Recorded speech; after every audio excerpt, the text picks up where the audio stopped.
Добър ден, аз съм Илян. Добър ден, Илян. Благодарен съм на тази духовна сграда, защото тук е спасила много животи.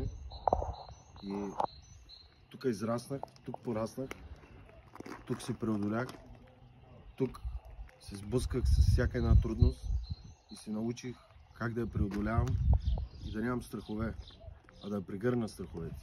За което адски много съм благодарен на доктор Петър Василев, също така и на Таня, защото те ме научиха на как наистина да се боря истински и да вярвам, че ще успея, защото без вяра няма как да успееш.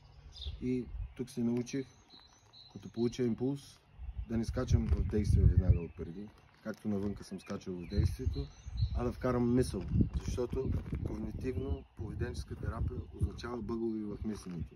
Доктор Петър Василев е създал тази структура да не оправи мисленето, защото всичко идва от поток от негативни мисли и получаваш импулс и скачаш веднага в действието. Но това отнема от 1 до 3 месеца, защото се чисти биохимичен часовник, за да почва да работи мисълта. Какъв ще ти е плюса и какъв ще ти е минуса, ако се съгласиш с този импулс. Също така импулсите се прераждат от предиктори, но това, за да го научите, заповядайте в Тео Феникс.